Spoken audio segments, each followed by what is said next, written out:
Welcome back, everyone, to the Casual Talk Pod. I'm Check the Rock, and I'm here with Mastermind Hoopser Imanol Perez. Imanol Perez, you already know. Yes, sir. But today, let's start off this pod today talking about the recent trade that just happened not too long ago. The Pistons traded Jerami Grant to Portland for a 2025 first round pick via Milwaukee and a second round pick. Honestly, I was taking a nap when I just get a notification and I just see that Jeremy Grant goes to Portland, which is a interesting move. But we saw Portland was going to be aggressive this offseason with the cap space they got. It shows how much cap space they have when they could just take his contract on without losing a player. I mean, that's what happens when you lose Nurkic and then you trade away the McCollum contract, too. Yeah, no, yeah. They're going to be very aggressive. And apparently they want to get OG for the 7th pick. We'll see if that transpires or not. But it's interesting to see the philosophy Portland's going with, trying to get defensive wings to complement their offensive guards. See, I like it. I mean, I thought they stole Jeremy Grant. Like, we all knew that it was reported that Detroit was shopping him this offseason, but I thought that Detroit would have asked for just a tiny bit more than what they got in the deal. I think Detroit just wanted his contract off the books. That's what I generally think. Because a possible trade I was thinking of for Jeremy Grant would have been him to Charlotte for Charlotte's 2 first-round picks this year, which Obviously, was 13 and 15. And then that would complement the 5th pick too. So they'd have 3 first-round picks to develop around Cunningham and Bagley and then Isaiah Stewart. But like, no. I think a big reason for it was as well Marvin Bagley's rise second half of the season in Detroit. He had a really good showing in Detroit. It was also worth noting that Detroit's best offense towards the end of the season was when Sadiq Bey, Cade Cunningham, and Marvin Bagley shared the floor, and not really Jeremy Grant. So I just genuinely think they just wanted it off the books. So where do you see Portland? How many more wins do you think that they could possibly get with adding Jeremy? I want to see the full roster first because they still need to add a center to replace Nurkic.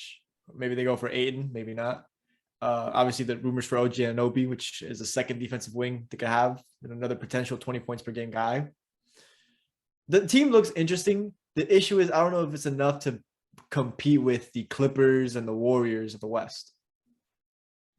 Do you think OG is really worth a first-round pick? Because I mean, well, he's worth the first, but the 7th pick though, I think that's a little too steep because of OG's recent injury history that he had in the past couple years. I mean, Jeremy Grant also has a bit of injury history himself. But the thing with OG But and they also traded for Jeremy Grant for a Bucks first-round pick in 2025. Oh no, of course. Which we know that the Bucks are going to be good, so that's going to be like a pick in the late 20s. We're talking about the 7th overall pick. I mean, it's the Raptors are notoriously, hard to work with. So you got to offer something for it. I mean, Masai Ujiri just stole Kawhi and Danny Green pretty much. Exactly. They're notoriously hard to work with. So, but I guess you have to give up something. So tomorrow night, NBA draft. I know this draft. Everyone's been seeing on ESPN, on debate shows, on the Colin Cowherd show and all of that, mock drafts. So let's just quickly run down our line of our lottery and who do we think is going to get drafted in certain spots, any possible trades that could go down, which I did post a video about that too, so go check it out. Go check it out. Number 1, Orlando. I haven't gone with Jabari Smith. Me and you both have the same guy. It's Jabari Smith. It's hard to find a 3-and-D center, and this is a 3-and-D center. All Jabari needs to work on is dribbling, his handles, and he can potentially be unlocked into a superstar if he fixes his handles. See, I think Jabari fits that system well too because you have Suggs, you have Cole Anthony, you have Franz Wagner, you have Bamba, and even Wendell Carter. And then a player that everyone's forgetting about is Jonathan Isaac. If you slap Jabari right in at the 3 spot, right next to Jonathan Isaac when he's at the 4, that's a defensive lineup two very good defensive wing players right there. So you're thinking something along the lines of what the Cavs are running. What's that? You're thinking something along the lines of what Cleveland's running right now with three Yes. 7-footers. Yes, pretty much, yes. Interesting. But Interesting. but they're not 7-footers though. These are more athletic players though than what I mean, Cleveland has. Jabari's 6'10". Jonathan Isaac 6'11", so they're basically 7-footers. I mean, I think that defensive, because like you need another defensive minded forward on that roster Oh, no, because agree. you know Cole Anthony, he's not the greatest defender. Jalen Suggs, he's not the greatest defender. You already know that Bamba, which if he comes back, he comes back. And the same with Wendell Carter Jr. Those two can protect the rim, but you need at least two forwards that can at least somewhat protect the perimeter off his switches and all that. No, I agree. I mean, I think it's a smart pick. It's a safe pick. With the first pick, you have to play it safe. It's obviously between Chet or Jabari. I think Jabari is a bit safer of an option, and I think Jabari fits the system a bit more than Chet. I don't think they necessarily need another paint defender. I guess Chet can step outside the perimeter a little bit, but I think Jabari does it just much better, just slightly better. So who do you have going second? So second, my dream selection for OKC is Paolo. I think Same. him with the creation of Giddey and SGA can be a very notorious three-man group in the future. And also, I don't think they're going to go Chet for the reason of I genuinely think they're going to tank for Victor Wembanyama next year. Yes, 100%. But not only that, though, my issue with Chet Holmgren and why he turned out to be the consensus #1 pick a year ago, now he's dropping, is his health. Reports are that he's not sending his health screens or anything to any other rosters besides the teams he wants to go to. So I wouldn't be surprised if we saw Chet drop. Because if Chet only sent it to Orlando and Orlando goes with Jabari or Panchero, I mean, we could see Chet drop as a little bit at some point. I don't think it's going to happen, but it's definitely possible. The biggest issue with Chet is that Chet is a project. He's a very highly touted project that could be groundbreaking if it works. But at 7 feet 195, you're gonna have to gain some mass eventually because you're gonna eventually be in the low post with people like Joel Embiid and Jokic, who are just going to bully and beat your body. I think Kevin Durant can body Chet, and that's saying something. I mean, as Kevin Durant though. But like just like mass wise. No, fun fact: Kevin Durant is 2 pounds lighter than Giannis. That is crazy though. That is very crazy. Well, I mean, we all know Giannis is straight muscle. Another person that's just gonna absolutely body Chet if Oh, it doesn't gain mass. So number 3, that's where I have Chet going to Houston. But this is also a trade scenario that I have. I could see Houston trading up for 2 because they're high on Panchero. So I could see them trading with OKC, and it makes sense for OKC because they've been trading away players for first round picks and all that for the last 2 years. I could see the Rockets saying them there are 2 first round picks this year and a first next year or down the line so they can secure Panchero. But if the trade doesn't go down, I have them going with Chet at this spot to pair with Jalen Green and Kevin Porter Jr. I do think, especially with the Christian Wood trade, I do think they're gonna go big. I'm probably gonna go to Banchero, not Banchero, to Chet as well. But I would love to see Jaden Ivey in Houston. I just think that team is missing a play creator because I don't think Kevin Porter is that, but Kevin Porter is a fucking hooper. Jalen Green isn't a creator. Jaden Ivey is. And Jaden Ivey would be learning under John Wall, who is my player comp for him. So I think I would love to see him there, but I don't think he's going to go there. I think Chet will probably be the pick there, which kind of hurts because I liked Seguin's game. I would like to see them develop that more. And I think right there they have their superstars. They're not a superstar center, but their franchise center for the future with the young core they have. But I think Chet makes a lot of sense at 3. Again, I'm worried about the weight though. That's why I don't think Chet's gonna have he's gonna be a good player. I mean, we saw glimpses of him in college being an absolute monster, but I think this league is gonna eat him up too much, and his body's gonna tear down eventually after a couple of years, and it's not gonna be good unless he gains that mass. But for Sacramento, What do you have the I mean, Kings doing? a lot of people have Jaden Ivey here, but I just don't see why you take a point guard considering the fact that you have Davon Mitchell at the 2 and De'Aaron Fox at the 1. We saw with Tyrese Halliburton that him and Fox did not play well together. They just don't mesh. You're adding Tyrese Halliburton's literal player comp was De'Aaron Fox, and there's a lot of De'Aaron Fox and Jaden Ivey. There's no reason to compare them together. I would love to see them go Keegan Murray. Keegan Murray. I mean, I would love to see them go Keegan Murray. And But they have Sabonis though. You could play them one of the 3, one of the 4. They're both scorers at the end of the day. That's true. Their defense might be lacking, but they're both scorers. See, I'm gonna go for more of a defensive player right here, and this is a reach. You're gonna be surprised. I have AJ Griffin going here, which this is a major reach. But this is a team that messes up in the draft all the time, and I can see it happening. I mean, I think AJ Griffin in the right system is a steal. Exactly. He's 6'6". He's a defensive wing. He can shoot the 3. And what does Sacramento need? Where were they at the end of this past season in defensive share and all of that? To the bottom of the league. They need a defensive wing because you have Davion Mitchell. He's a defender. You know he can guard. Sabonis, not a great defender. De'Aaron Fox, he can play defense, but he's not gonna. He can cut off passing lanes, but he can't. You don't trust him on ball defense. And then Holmes, his contract is up, and you don't know if he's gonna come back at all. So wait, I mean, actually, maybe not Holmes. I'm not 100% sure about that. The contract is not up. He signed an extension last year.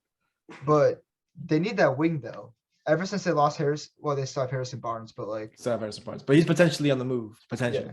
So I think they should go with the defensive wing right here. You go. I go Keegan Murray. You go AJ Griffin. The first argument there. So 5, Detroit. I have Shaedon Sharpe going right here. I don't hate it. They could definitely use the project player. Shaedon Sharpe is probably the project player of this draft. Well, besides Chet. I think there's a lot of questions around what Sharpe can end up being, but if developed correctly, he's really good. The question now is, what do the Pistons really miss? Because they have a point guard potentially in Cade Cunningham, or they can play him at the 3. They have their 2 in Sadiq Bey. They now have their 4 in Marvin Bagley. So the question is, do you think Isaiah Stewart is their starting center, or they go point guard? And if they need a point guard and Jaden Ivey is still available. Yes. I think every team after Sacramento, if Jaden Ivey's available, I think they're going to do it just because he's the best available player. But my mock draft is strictly off of what the team needs. And no, I think to me, it's team needs over best player available. Yes. And I believe Cade Cunningham will play the 1. And the problem with Shaedon Sharpe too, he didn't play college. He didn't play in college. We haven't seen him play in over a year since his senior year of high school. From the glimpses, he's a shooter. He's an athletic slashing shooter. And I could see them playing him at the 2, having Sadiq Bey at the 3, Bagley at the 4, Isaiah Stewart at the 5. I think that's a great young team to develop around. I mean, in a couple years, that is very possible play-in worthy. Oh yeah. I like the Pistons young core a lot. I think I just don't like Dwayne Casey as his head coach. I wish they had a better developing head coach. So number 6, Indiana. What do you have going on in Indiana? What do you have stirring up in Indianapolis? All right. So the question for Indianapolis entering the draft is, where is Miles Turner going to go? Where is Malcolm Brogdon going to go? Yes. Obviously, they have their franchise center, their franchise piece now in Tyrese Halliburton, which is one of the U.S. young point guards in the NBA. Point guard, shooting guard, depending on where you want to play him. I think he's more of a guard, a point guard. He's a combo. He's a combo guard who can do both things really well. Mm-hmm. So they obviously don't need a point guard. Going back to what you said about Jaden Ivey, I think Indiana's the one team that passes up on Jaden Ivey if he falls that far. So I have him going with Benedict Mathurin out of Arizona. He's another one of those 3-and-D forwards in this draft, which I think that plays. I just think he plays well in that system because like you have Tyrese, Buddy Hield. He's not a defensive player.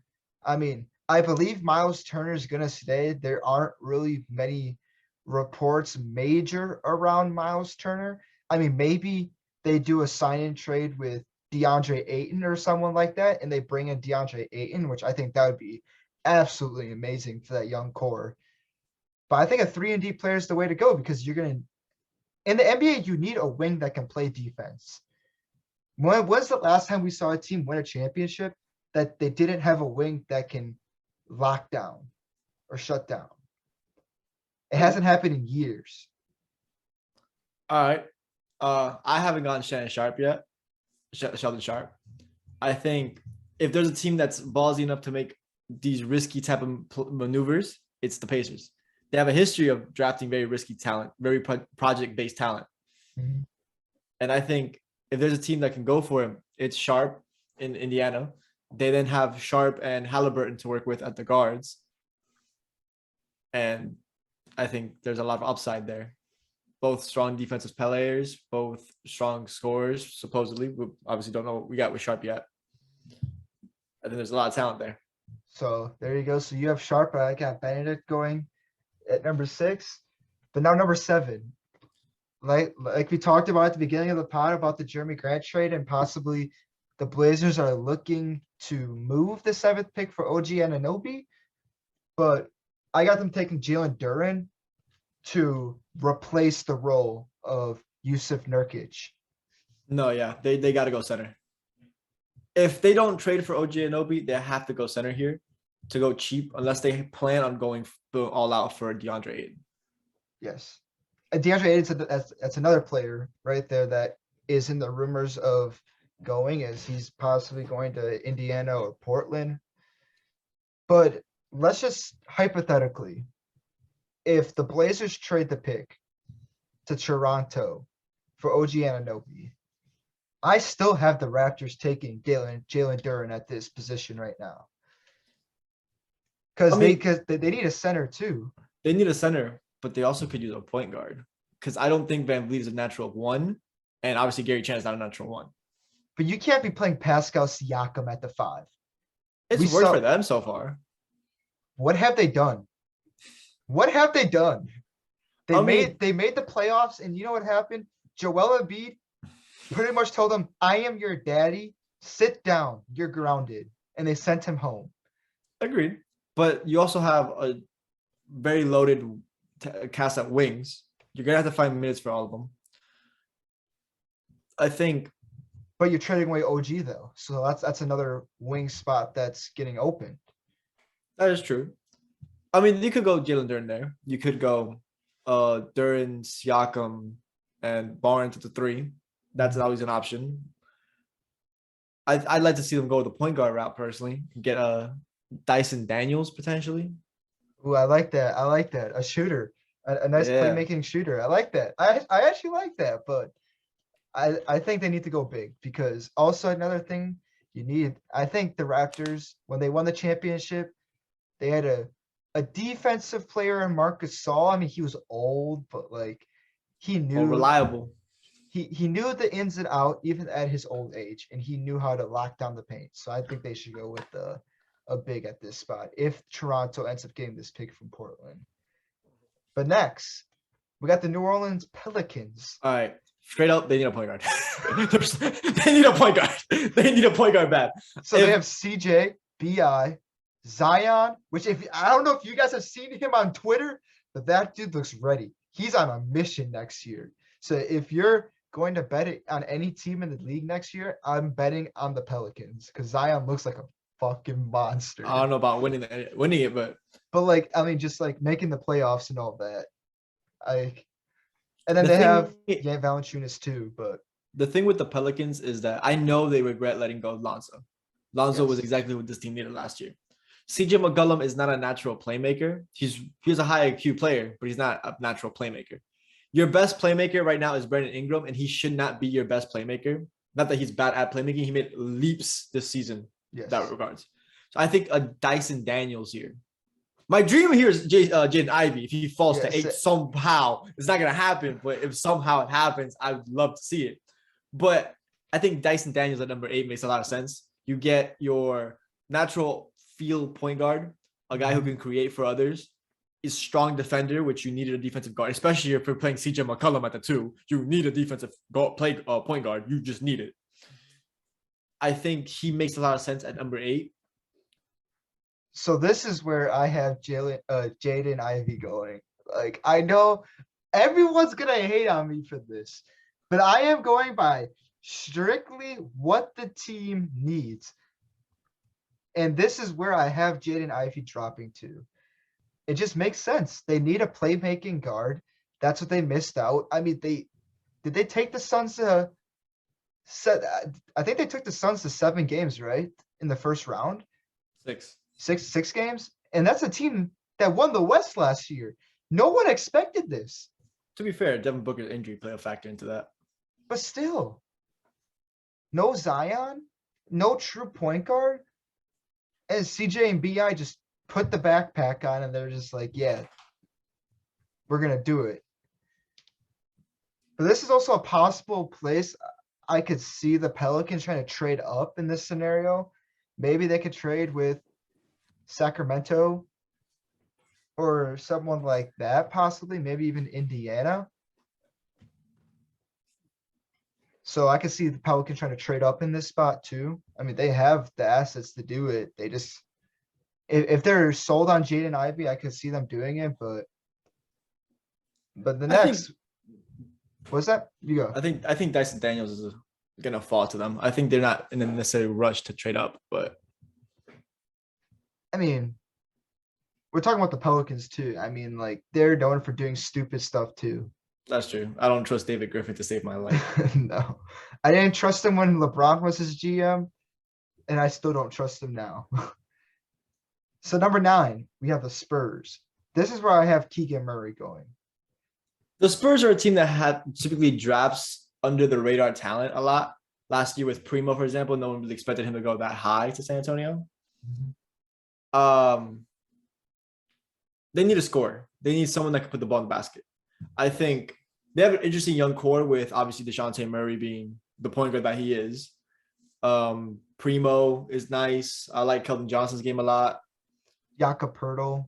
Jakob Poeltl is really nice as well. They And have this a is why lot of nice pieces. They just need that bona fide guy. And if you all don't, hold on. If we don't remember, if y'all don't remember this, actually, the Spurs, they don't make splashes in the draft. And we said that. And like, everyone knows that. But the last time they made a splash, who did it turn into? Kawhi Leonard. Yeah.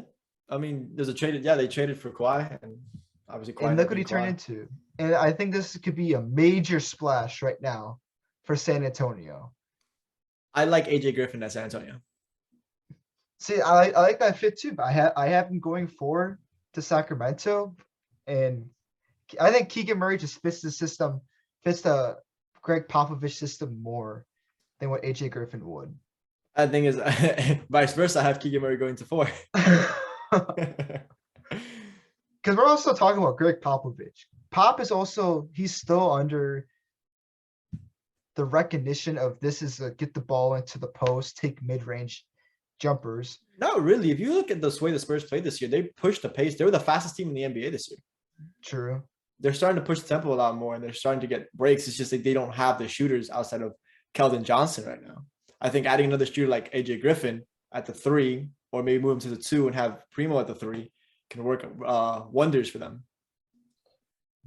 But like, if there is a team that would slow it down, it would be Greg Popovich, and we know it. So number 10, I love this. I'm in love with this selection I have. I think me and you have the same guy here. From my state and my college, Johnny Davis. He is going to Washington. Come on. Johnny Davis makes a lot of sense in 2 ways. One, they can get their point guard in Johnny Davis that they desperately need right now. And he could fit with Kyle Kuzma really well, with a lot of the young core they have up top. Or if Bradley Beal is moving on his way out of there, Johnny Davis becomes the guy at the guard. And it makes sense both ways. I just think Johnny fits the system so well. After watching him in college, this dude is just phenomenal. I think he's one of the most underrated players in this lottery that anyone could possibly go with, because like people aren't super high on him, but they're not super low on him for him to drop out. He's right in the middle. But I could see Johnny Davis making a splash his rookie season, and he could possibly come out with rookie of the year. I could see it. I mean, the Wizards they're not a terrible team in the East. They could possibly make the play in. I can see it. I mean, if Beal is on his way out, he's definitely gonna have the green light to shoot as much as he wants. Because you got Kuzma, Gafford, Denny Advia, Drew, is it Drew Timmy? I should know Drew Timmy. I don't know. It's that dude from Gonzaga that got drafted last year. That was Oh, Rui. You talking about Rui? Rui Hachimura. The year before that, or the year after that. Oh, Corey Kispert. Oh, Corey Kispert. I mean, so like they're a good young team. They're set on the forward and center position. Just adding that last guard in Johnny Davis, I think it would work. I think it would fit. I like him in Washington as well. So number 11, Dyson Daniels, I have going to the New York Knicks. The Knicks are in a really terrible situation. You did not want them to be 11. Like they did not want to be here at 11. No, because they're in a lot of territory. They need a point guard, man. They need that point guard. Ding, ding, ding. Trade says I got a possible trade for the New York Knicks.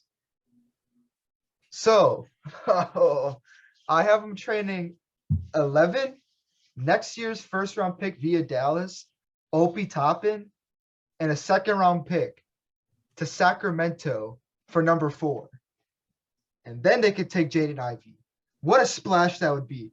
The Knicks franchise, all the fans just lifted from the dead, man. They're rising if that would happen. Like, come on. They could definitely need a splash like that. They absolutely need a splash like that. So who do you have New York going with right here at 11? I mean, I feel like I probably slept on him a little bit too much. Benedict Marthorn. I think I'm putting him way too low here.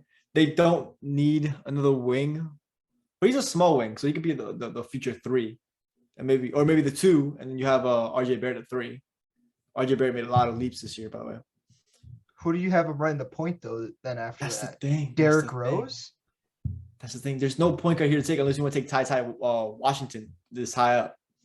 Nope, that ain't happening. Exactly. There's no real point guard for them to select at this point. I can see them either trading up or trading down, depending on what's available at 11. I mean, NBA Draft.net, they have AJ Griffin dropping, so this will be very interesting. So then number 12, I have the Oklahoma City Thunder taking EJ Liddell. They'll take the best player available at this point. Yeah, I think that's the only player the only draft spot that I think we can both agree on, that it's just best available at this point. Oh, actually, they might go wing if they trade Lou Dort, because there's rumors that they might trade Lou Dort. I don't see it. I mean, they could go it, but like I just think, EJ Liddell, he's 6'7". I mean, I guess it's a good shout, yeah. So the number 13, we have Mark Williams. I have him going to Charlotte. Oh, Charlotte absolutely needs a center. Mark Williams, I think he's the perfect fit. Mark Williams would probably fit, yeah. Just take it and just leave it, Charlotte. I think that's what just needs to happen. I mean, I think you obviously agree on that one too, right there. No, yeah. And then lastly, the last pick of the lottery. Number 14. The Cleveland Cavaliers select. Who do you have them selecting? Trading. Trading. There's no weakness on the team. They're gonna have to trade. So in the scenario that they have to draft someone, who do you have them taking? I just don't know. What do they need? I have them taking Ochai Agbaji.